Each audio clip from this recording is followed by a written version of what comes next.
A gospel that claims that health and wealth are just a prayer away, depending on who's praying and how much you're paying. Predatory preachers striving on transactional faith have been ripping off Christians by the droves and selling blessings as if they were mere commodities. Today, we're unmasking these teachers for what they really are. Do you really believe that human beings are demons? No, I do not. And don't you ever say I did. I really believe that if Jesus was physically on the earth today, he wouldn't be riding a donkey. Opportunist, manipulating faith for financial gain.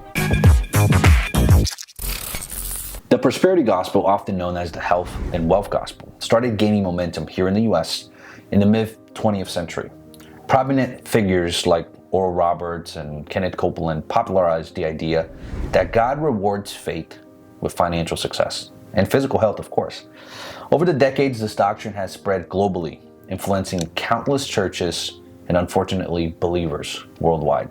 From mega churches in the US to growing congregations all the way in Africa or Asia, the prosperity gospel has found fertile ground, promising believers that faith and positive declarations will somehow work with a financial donation, of course, and that this is all divine blessing. But is that really what Scripture teaches us? This idea of transactional faith versus genuine relationship is one of the most insidious aspects of the prosperity gospel. Its promotion of transactional faith and the belief that if we can give a certain amount in faith to a church or, of course, a speaker, then God is obliged to reward us with material blessings. Tithing lays the foundation for financial success and abundance. Tithing is the way for recession or depression to bypass you. But this view fundamentally obviously misinterprets the nature of our relationship with God. Now, in Acts 8, 9 and 24, I want to read a quick story to you. Now, all over Scripture, whether it's the Old Testament or the New Testament, God is not a God that is going to transact with us based on how much money we have. If that was the case, every rich person could ultimately pay their way into heaven or pay their way out of hell, and that's not the case. You can't buy the blood of Jesus and what he did for us on the cross. A beautiful example of this is in Acts chapter 8, verses 9 through 24. I'd like to read a couple verses with you. Now for some time, a man named Simon practiced sorcery in the city and amazed all of the people of Samaria. He boasted that he was someone great, and all the people, both high and low, gave him their attention and exclaimed, "This man is rightly called the great power of God." So this guy was some sorcerer, magician, and everyone thought he was incredible. But then Philip came into the town and he started obviously preaching the gospel. People were converted, miracles took place, and even Simon himself believed and was baptized. So they obviously prayed and put their hands, the disciples did. So then the apostles began to pray and lay hands on the apostles in the next verses, and they would be baptized with the Holy Spirit. Simon, seeing this, thought to himself, hey, this is a neat trick. Verse 18, when Simon saw that the Spirit was given on the laying hands of the apostles, he offered them money and said, give me this ability also, that everyone on whom I lay my hands may receive the Holy Spirit. And Peter answered him, may your money perish with you, because you thought you could buy the gift of God with money. You have no part or share in this ministry, because your heart is not right before God. And then tells him, repent of this wickedness and pray to the Lord in the hope that he may forgive you for having such a thought in your heart. For I see that you are full of bitterness and captive to sin. We see a clear story here in Scripture where someone is literally trying to buy the gift of God, a gift of God, one of the many gifts he gives us, with money, and it didn't turn out well for him. Keep in mind that Jesus himself warned us, and Jesus said, you cannot serve two masters. You cannot serve God and money. The prosperity gospel reduces God to a means to an end, undermining the genuine, heartfelt relationship that he desires with us, and we want to desire with him. If I want to believe God for a $65 million plane, you cannot stop me. You cannot stop me from dreaming. Now, there are a lot of apologetics, like Ravi Zacharias, for instance, who warned against this distortion. And he said, the prosperity gospel teaches that faith is a means to material wealth, rather than a means to a deeper relationship with God. This perspective sets up false expectations, and it actually leads a lot of new believers into disappointment when they don't receive this promised or fakely bought blessing. We know that the prosperity gospel is fake because we have a call to take up our cross, to live as Jesus lived in the disciples and the apostles. Now, there are going to be moments of peace here, sure, but that's not the ultimate goal.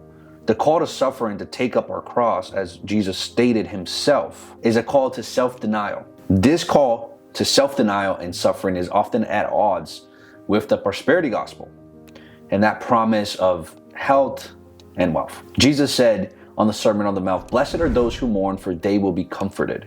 You have to mourn to be comforted. Matthew 5:4, "Blessed are those who are persecuted because of righteousness, for theirs is the kingdom of heaven." Matthew 5:10, part of the Beatitudes. And the concept of taking up your own cross, like I mentioned in Matthew 16, found and also in Mark, Jesus says to his disciple, "If anyone would come after me, let him deny himself, take up his cross, and follow me."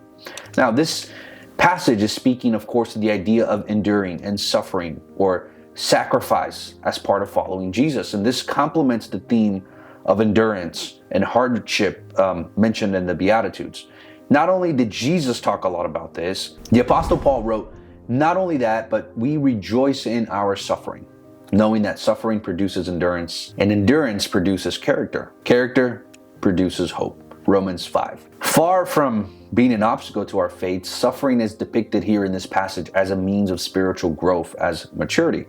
Wealth, on the other hand, is often presented as an obstacle to our faith. Peter also emphasized the importance of suffering in the Christian journey. He says, "Beloved, do not be surprised at the fiery trial when it comes upon you to test you, as though something strange were happening to you, but rejoice insofar as you share Christ's suffering, that you may also rejoice and be glad when his glory is revealed." The prosperity gospel often overlooks or outright denies these passages, presenting a skewed version of Christianity that promises only comfort and ease. This perspective is not only unbiblical, but also leads to disillusionment. When believers inevitably face trials and hardships, it's not always going to end the way that they expect it to, or they write it to. The prosperity gospel also sets up false expectations of God, treating him as some sort of vending machine up in heaven. Stephanie from Maryland writes, "I sent in my first fruits offering. 2 weeks later, I received, watch this, $2,400. And the celestial vending machine where faith and donations automatically result in blessing. This transactional view is deeply, deeply problematic to the faith. It completely misinterprets the divine relationship between us and our Heavenly Father. James, the brother of Jesus, provides a counter-narrative to the prosperity gospel's message, and he writes, "Count it all joy, my brothers, when you meet trials of various kind. For you know that the testing of your faith produces steadfast." The Christian journey is not about avoiding trials, but embracing them with joy and recognizing that our faith will bring us closer to God. Now, I didn't mention money. This sentiment is echoed by John Piper, who has been very vocal critic, actually, of the prosperity gospel. And he says, God is most glorified in you when you are most satisfied in Him. God is most glorified in you when you are most satisfied in Him. Not when He makes it easy for us. What Piper's saying is that oftentimes when we have these trials, and if God provides a way out, we're satisfied with Him.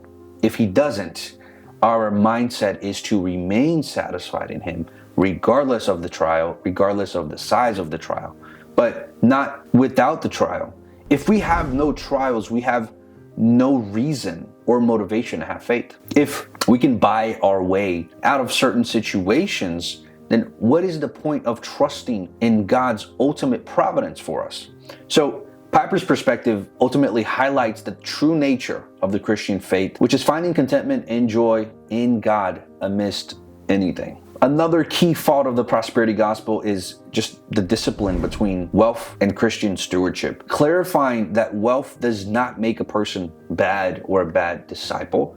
The Bible does not condemn wealth per se, but it does warn us a lot against the love of money, which is oftentimes what these preachers are showing, is their love of money, not necessarily for the soul, for the person, even the person who's donating.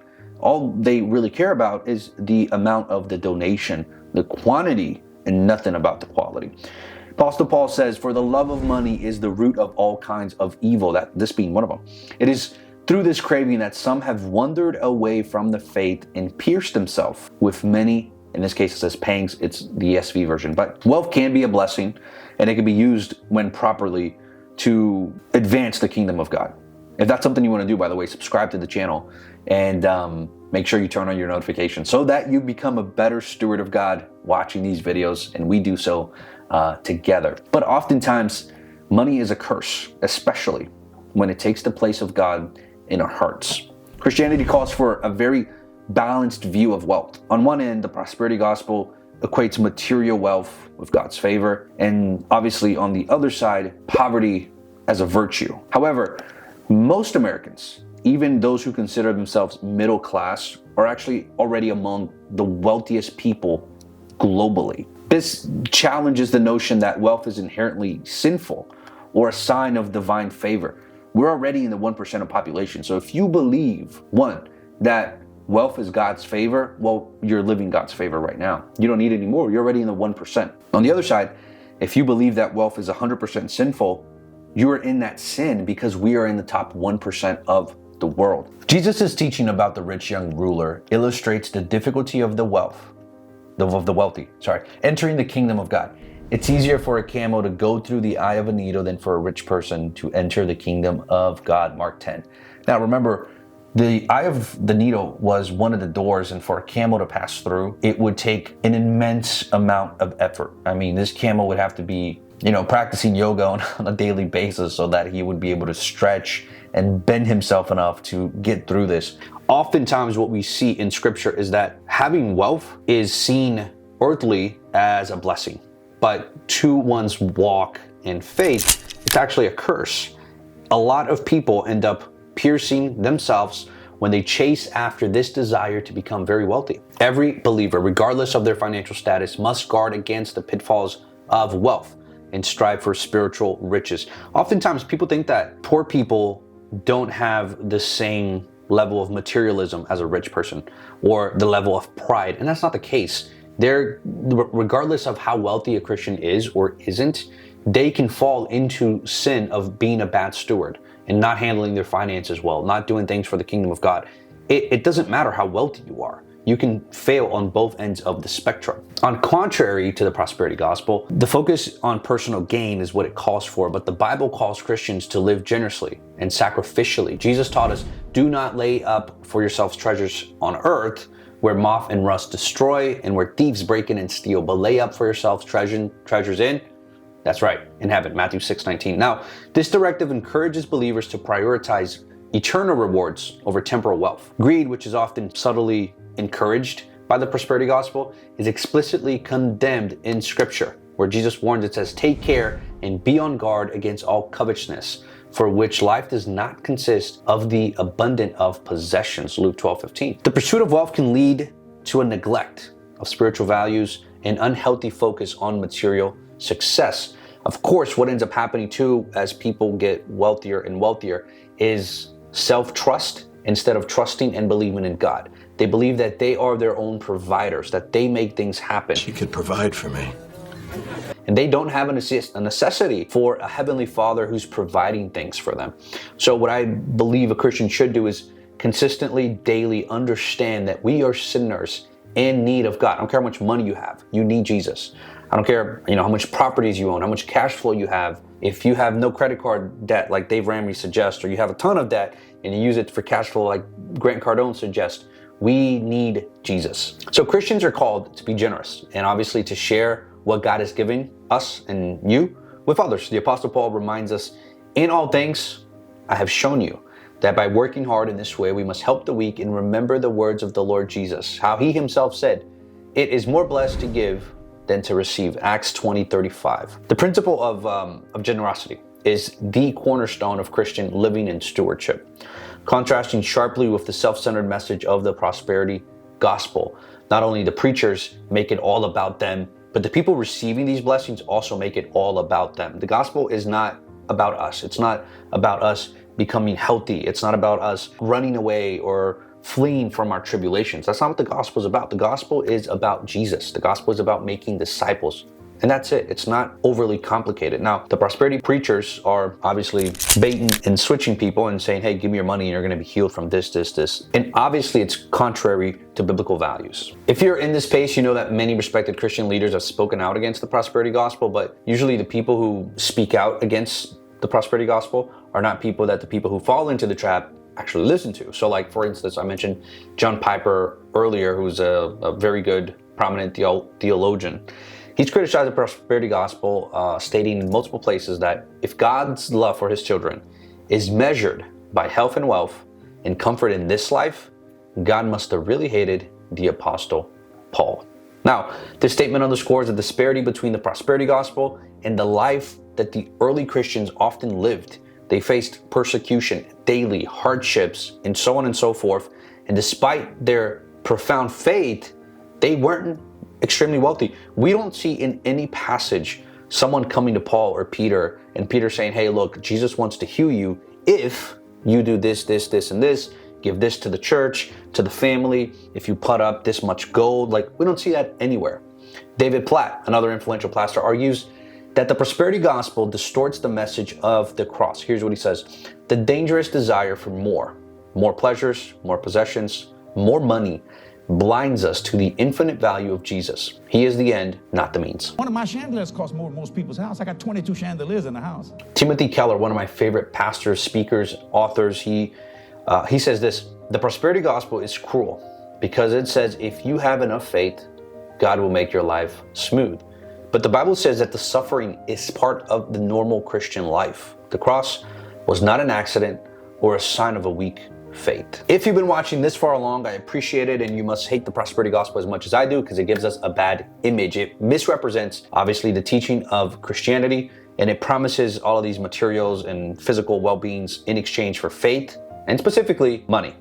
Now, this doctrine doesn't only set up false expectations for God, but ignores the biblical calling to suffer, to take up our cross, and generosity. If you know people that are doing this, that are in this space, if your church is doing this, by all means, pray about it. Speak with a couple of people outside of that group. Talk to them about it because it's not a healthy place for you to be.